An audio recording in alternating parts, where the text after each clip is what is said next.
The pyramids on the Giza Plateau in Egypt are among the world's most famous landmarks, but they remain some of the most mysterious and least understood monuments in history. You might be surprised by how much there is still to discover about these ancient structures. In this video, we'll reveal some fascinating facts about the pyramids and maybe even share a few bonus insights about ancient Egypt as a whole. Take the Great Pyramid of Giza, for example. It appears to be packed with hidden mathematical secrets. Its dimensions encode references to three fundamental constants in mathematics: pi, p, phi, f, and e. One striking example is the pyramid's slope, which is angled at an exact 51.85 degrees. If you were to inscribe an equilateral triangle inside the pyramid, each side would measure exactly 555.5 feet.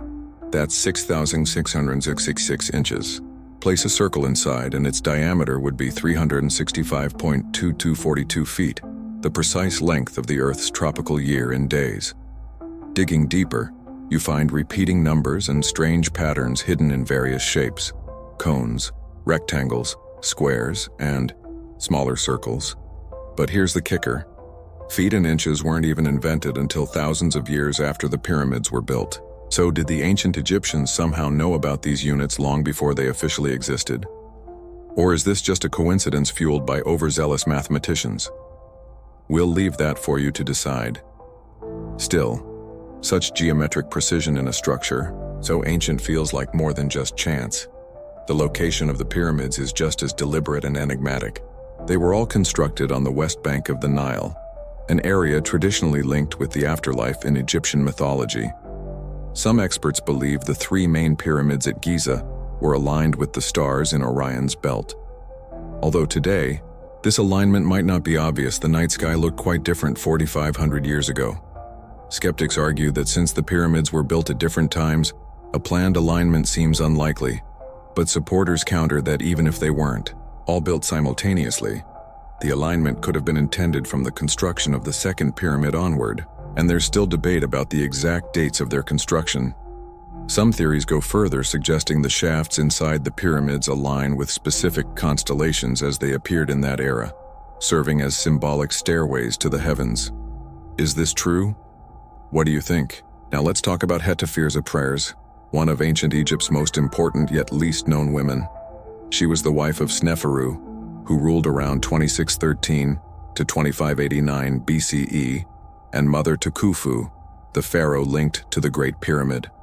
While Sneferu and Khufu are credited with building the pyramids, Hetepheres was the driving force behind the scenes. Her tomb, discovered on the Giza Plateau in 1925, is nothing short of spectacular.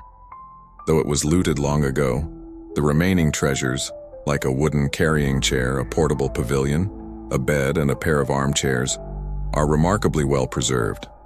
Many artifacts bear both her name and Sneferu's. But the greatest mystery is what happened to her remains. Inside the tomb was a beautiful alabaster sarcophagus thought to be unopened. When it was finally opened 2 years after discovery, it was empty. Did ancient tomb raiders steal her mummy? And if so, why? Of course, the Giza pyramids aren't Egypt's only ancient pyramids. There are many others, but none quite as curious as the Bent Pyramid at Dashur. This 4,000-year-old pyramid is famous for its unusual shape. Its sides change angle partway up, giving it a distinctive bent appearance. For more than 50 years, between the 20th and 21st centuries, this pyramid was closed off to the public for what the Egyptian government called essential restoration. Yet many questions remain about why the restoration took so long, and what mysteries might still be hidden inside. It finally reopened to visitors in 2019. Upon its reopening, Egypt's antiquities minister announced that numerous sarcophagi had been found inside the pyramid during its many years of renovation, many of which contained perfectly preserved mummies. Again, it's not clear why the discoveries weren't announced at the time they were actually discovered. A popular theory about the Bent Pyramid is that it was built as an experiment by Sneferu as he tried to identify the formula for the perfect pyramid. But there's no way to confirm that idea. The Pyramid of Unas was built appropriately enough for the pharaoh Unas around 4,400 years ago. The smooth-sided pyramid is little more than a ruin in North Saqqara today, but it still enjoys a reputation as the magical pyramid. It's the smallest of the known pyramids built during the Old Kingdom, but its every surviving surface is covered in ancient inscriptions known as the pyramid texts, most of which are spells designed to assist the king in the afterlife. It's thought that the tradition of inscribing such texts began here and continued into the Middle Kingdom era, eventually leading to the coffin text that became the foundation of the Book of the Dead. The strangest of the texts inscribed inside the Pyramid of Unas is known as the Cannibal Hymn, and comprises a description of the king meeting the gods in the afterlife and then literally eating them, after which he apparently eats old men and women for fuel. There's presumably a symbolic meaning to the text, but the meaning is lost on us due to a mixture of translation issues and the passage of time. Does the Great Pyramid contain a secret throne carved out of a solid meteorite that landed on Egypt in ancient times? Probably not, but let's entertain the idea anyway. This is a theory that was floated by Professor Galileo Mali of Milan Polytechnic in 2018. He believes the throne is that of Khufu, and that it resides in a secret chamber concealed within an unexplored region of the pyramid. We know the Egyptians sometimes use meteoritic iron to make artifacts because Tutankhamun's dagger is made of meteorite material, but something on the scale of an entire throne would be unprecedented. Mali bases his whole theory on a literal interpretation of the pyramid texts, which, as we've already said, contain an account of Unas eating supernatural deities. We know there are secret chambers within the Great Pyramid because they've been identified with scanning technology, but that's no basis for believing there's a meteorite throne inside one of them.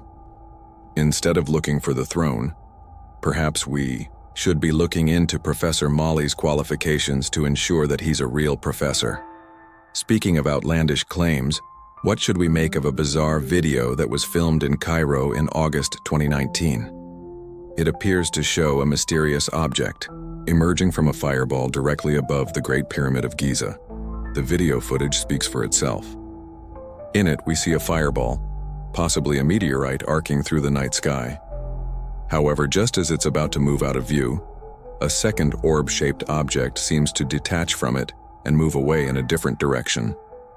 Unsurprisingly, there are several thousand people who've seen the original footage elsewhere on YouTube and believe it to be direct evidence of alien visitation. However, there are just as many people who think it's a plain and simple meteorite. We're not happy with that explanation, though. The meteorite theory wouldn't explain the detachment or movement of the orb. Self-proclaimed UFO expert Scott C. Waring says it's definitely an alien spacecraft. But if you know anything about Scott Searing, you'll know that that's the kind of thing he says all the time. Whether it is or isn't, though, it has to be considered an unidentified flying object purely because we can't identify it. We're back to talking about lesser-known pyramids. Now, because we've got another one to discuss, or rather something that was found close to it, we're talking about the Medium Pyramid, which is 4,600 years old and has almost completely collapsed. It was the site of a mysterious discovery in February 2009, when the skeletal remains of a 13-year-old girl were found there. She was found buried in what was described as a squatting position inside a tomb at the foot of the pyramid. No other bodies have ever been found inside or even close to the Medium Pyramid, which archaeologists believe may have been built for the pharaoh over 4,500 years ago. If the pyramid was built for Sunfru, it begs the question of who this girl was. Might she have been his daughter? If so, shouldn't there have been some grave goods buried with her along with inscriptions that might identify her? The discovery is interesting because it seems so out of place, and the mystery of her identity hasn't been resolved in the years since it happened. The pyramids of Egypt are well known for their lack of human remains, which leads many people to question whether they were ever really tombs at all. The discovery of a previously undisturbed tomb in Egypt is always big news, but some tombs are more astonishing than others. This one, which was opened for the first time in 2019, stands head and shoulders above all the rest, and that's because the colors painted on the walls still look so fresh that the work could have been finished yesterday. That's obviously not the case, though. This tomb is more than 4,000 years old. It hasn't been easy to identify the occupant of this almost pristine tomb, but experts believe that it's probably the final resting place of a high-ranking official named Huey, who served as a nobleman during the 5th dynasty some 4,400 years ago. His tomb contains numerous depictions of and references to Pharaoh Jadar Assesi, implying that he may have served him directly. The entrance to the tunnel is of a design that's usually reserved for pyramids, which suggests that Kui was held in high regard during his lifetime. Jakari Assesi ruled for more than 40 years, but little is known about his reign, so archaeologists hope that this beautiful tomb might still have more information to reveal. One of the most enduring mysteries about the pyramids is how they were built. There are many theories, but we might never know which of them, if any, is correct. Let's consider the logistics of the issue. The Great Pyramid of Khufu contains an estimated 2.3 million blocks of stone. The average weight of one of those blocks of stone is 2.5 tons. You don't need to be a math expert to work out that 2.5 tons multiplied by 2.3 million means that the Great Pyramid of Khufu weighs approximately 575 million tons. That's a massive amount of weight to lift and move into place. We might even be underestimating the weight, because erosion has taken its toll on the stone blocks over the passing of thousands of years. How was all this weight moved? Was it dragged over temporary rafts? Was it lifted into the air using a complex system of rollers, pulleys, and pivots? Did the Egyptians even cast the stones in situ using an early method of making cement? Unless someone invents time travel, it's a secret that may never be revealed. We tend to think of Tutankhamun as the boy king because of his tender age, but Tutankhamun was old enough to have children of his own. We know that because we found 2 of them. Sadly, they didn't live very long. The children, both of whom were girls, were buried in their father's tomb, and so were discovered when it was opened by Howard Carter in 1922. The inscriptions on their tiny coffins refer to them only as the Oseros, meaning the deceased. So we don't even know their names. Somewhat inauspiciously, they're now known as mummies 317A and 317B. The mother of the girls was probably Tutankhamun's wife, and Hassanemen, who might be the mummy currently labeled KV21A. Mummy 317A was born prematurely after only 5 or 6 months gestation, whereas 317B was born at near full term. Their appearance is unusual, and while conditions like spinoipeda and Spangle's deformity have been suggested as possible causes, neither can be confirmed. In fact, scientists have never been able to determine what the cause of death was for either child. There may be no mystery in Egypt bigger than the Serapeum of Saqqara. That's the name given to a collection of 24 jet-black 100-ton granite boxes hidden on a hillside to the south of Giza's Great Pyramid. The gargantuan sarcophagi appear to have been interred in their current position somewhere around 300 years ago, during a time when the legendary pharaoh Ramesses II was on Egypt's throne. Some of the boxes have been opened and found to contain the remains of Apis bulls. Bulls were sacred to the ancient Egyptians, but they wouldn't usually be buried with such honors. One of the most controversial theories about their design and purpose is that they were used for fermentation, which would have generated sufficient stress within the sarcophagi to create a luminous glow inside the dark tunnels. In other words, they might have been a primitive but astonishing form of lighting. The majority of Egyptologists reject this idea out of hand, but they don't have any better explanations of their own. If the ancient Egyptians were capable of creating a lighting system from the gases of decaying bulls, they were even more astonishing than we thought they were at the start of this video. Ancient Egypt wasn't always strictly Egyptian. 2200 years ago, there was a very strong Greek influence in the country, as evidenced by the discovery of the ruins of a bathhouse in the Egyptian coastal town of Banaik in November 2022. The bathhouse is enormous, made up of 2 pholloi containing 14 bathtubs each of which would have contained either lukewarm or cold water. If you wanted a hot bath, you'd have to enter a separate room. The bathhouse is accompanied by 2 artificial reservoirs, both of which were fed from the same well. There's a building at the west end of the bathhouse that may have been a gymnasium, but this is difficult to confirm. These ruins date to the Hellenistic period in Egypt, which occurred between the deaths of Alexander the Great and Cleopatra II. Banaik was a military town back then and was known for its large complement of East African war elephants.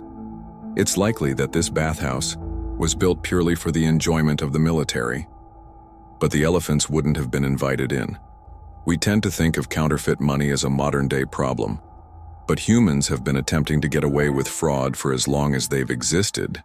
And we can prove this by telling you about this vast hoard of ancient Egyptian counterfeit money, discovered in December 2020. Coins and notes didn't exist when this counterfeit money was created 2,200 years ago, and so the economy of the time was dominated by gold, silver, and bronze.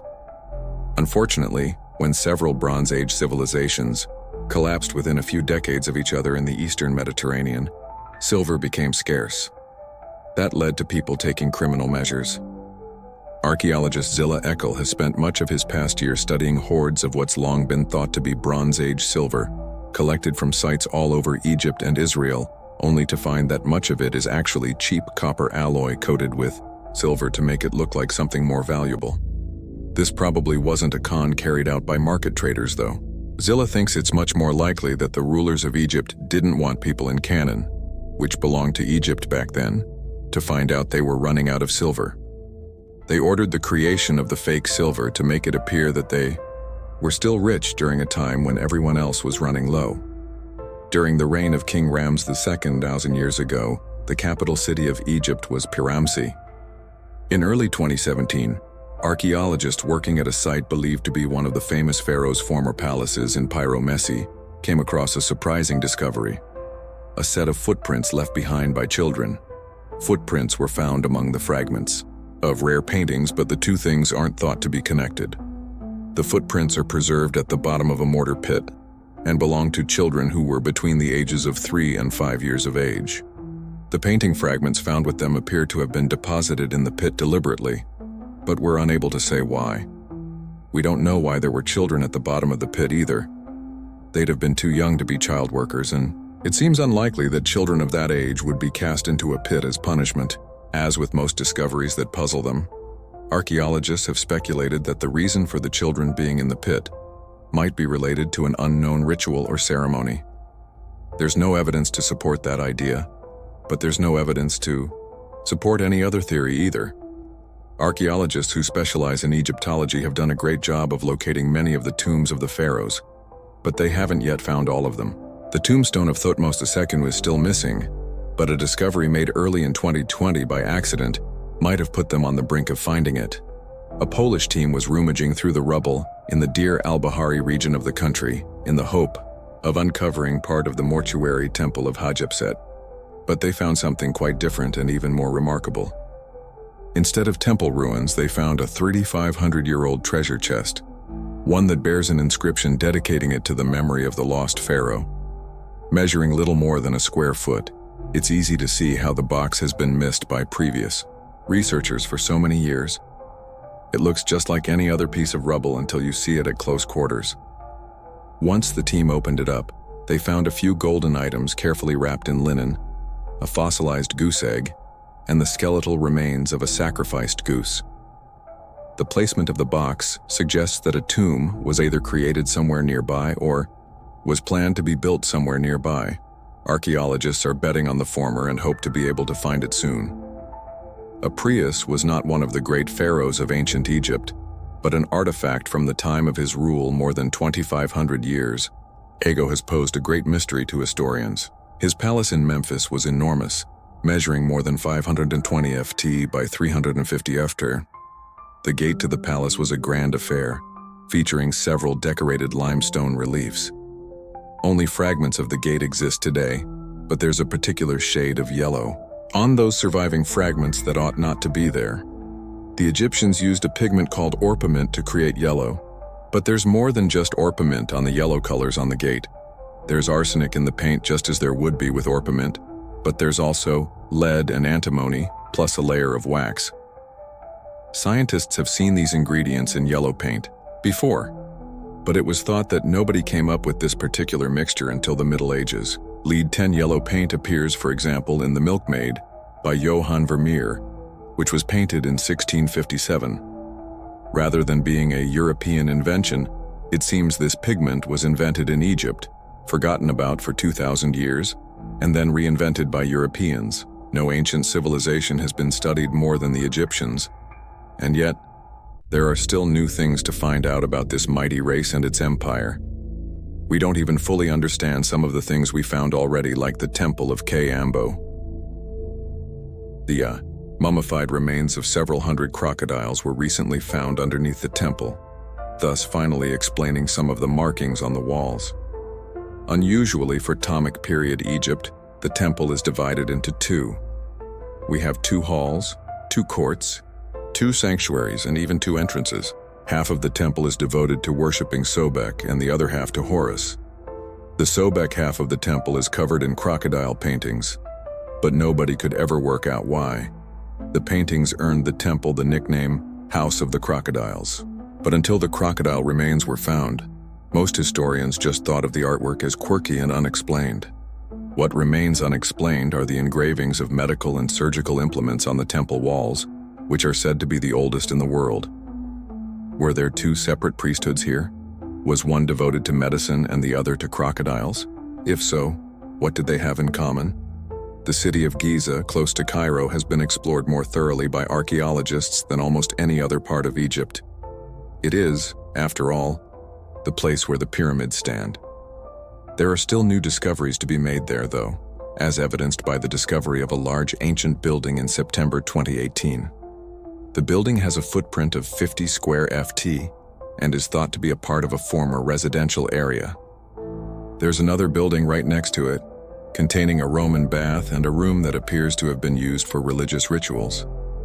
That theory stems from the fact that the room contains basins of the kind used for ritual purifications, along with offering pots bearing the head of Bes, the ancient Egyptian god of childbirth and music. We're not clear on what it is about the larger building that led historians to conclude that it was part of a residential community, other than its size. It's far larger than the average residential dwelling of the era. The presence of the Roman bath and the Roman style of the other artifacts found in the other building might mean that the community that lived here was Roman rather than Egyptian. The Cairo Genia isn't a building or a location. It's a collection of over 200,000 ancient documents which paint a picture of life in Cairo during the city's Jewish period. The documents were found during the 19th century inside the Ben Ezra synagogue, which was built by Al-Fust in 882. Legend has it that it was built on the exact spot where the baby Moses was found on the Nile, although that obviously can't ever be proven. Technically speaking, all of the documents that make up the Kairoa were thrown away. Religious laws say that documents bearing the name of God can't be destroyed or trashed though, so they have to be stored somewhere when they're discarded. The synagogue was as good a place as any. The collection contains documents written between the 10th century and the 19th, including personal correspondence, legal contracts, business documents, and religious manuscripts. They interest historians because rather than detailing the affairs of the social elite of the time, they document the lives of ordinary people. Among the most significant writings in the Cairo Geniza is the pharmacological work of Ahmed ibn Ajar, who was a doctor in the 11th century. There's even a 10th century letter from Kiev, which provides the earliest evidence that a Jewish community existed in Ukraine at the time. Amen-Hotep III, who also went by the nickname Amen-Hotep the Magnificent, is one of the most significant rulers of ancient Egypt, reigning for 40 years after taking the throne in 1386 BCE. He was more than just a pharaoh. He was hailed as a living god king. As such, he had many palaces, but none of those palaces were finer than the Makkah Palace. It wouldn't be an exaggeration to say that the palace was larger than some of the cities of the era. It's so big that it even contains a ceremonial lake. There's nothing more than ruins left in the palace now, but archaeologists and historians have been able to excavate and identify multiple courtyards and audience chambers, plus blocks of apartments, known as the West Villas, which would have housed the many hundreds of workers and servants who were required to keep the palace ticking and attend to the pharaoh's whims. Even in its ruined state, the walls of Makata Palace still feature stunning paintings of flowers, animals, reed beds, and more, many of which still bear their original colors. No set of ruins better hints at the splendor that pharaohs lived in than this one. Is the Nar Palette the world's oldest historical document? Well, perhaps we shouldn't expect a clear answer on that from historians. They can't even agree on what it ought to be called. For every person who calls it the Nar Palette, there's another who calls it the Great Heracleopolis Palette. The curious artifact was found at Egypt's Temple of Horus in 1897 and is a little over 5,100 years old. Whether or not it's the oldest document in the world, the hieroglyphs carved into its surface are the oldest in Egypt. Proponents of the theory about it being the world's oldest document point to the differences between the two depictions of King Nar on either side of the artifact. He wears the red crown associated with Lower Egypt on one side, and the white crown associated with Upper Egypt on the other. This is the oldest drawing of an ancient Egyptian ruler, but more importantly, it could be interpreted as a record of Nar's incredible achievement of unifying the ancient kingdom of Egypt. Those who dispute this say that it's actually a reference to a military victory by Nar's forces over the ancient Libyans. Although, to be honest, we don't see how that would change its status as the world's oldest document. Egyptian history and folklore are filled with stories about the great kings, queens, and pharaohs. One of the most famous of all of them was Ramses II, who's considered the greatest leader of Egypt's golden age. He owes part of his great reputation to the stunning structures he ordered to be built during his 66-year reign, and the temples of Abu Simbel rank among the very best of them.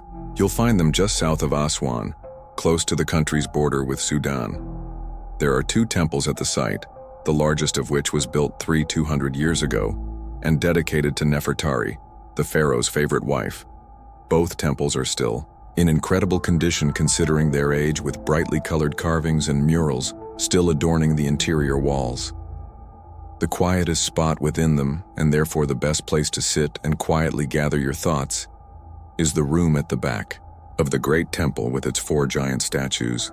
Catch it at the right time of day, and you'll find that the sun shines straight through the temple doors to illuminate the statues, giving them an ethereal glow. The most famous pyramids in Egypt are the ones in Cairo, but they're far from the only pyramids in Egypt. It's just that they're larger and in better condition than almost all the others.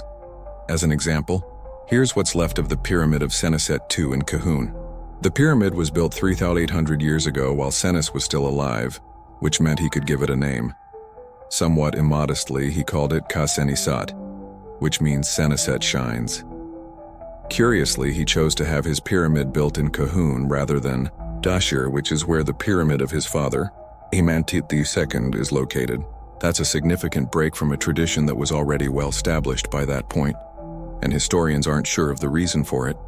He also hid the entrance to the pyramid in an unusual place, rather than being on the north face of the pyramid, which was standard for Old and Middle Kingdom pyramids. Senret had the entrance concealed beneath the tomb of a princess buried a few hundred feet away. It's been speculated that this may have been a measure to guard the pyramid against grave robbers, but that's just a theory.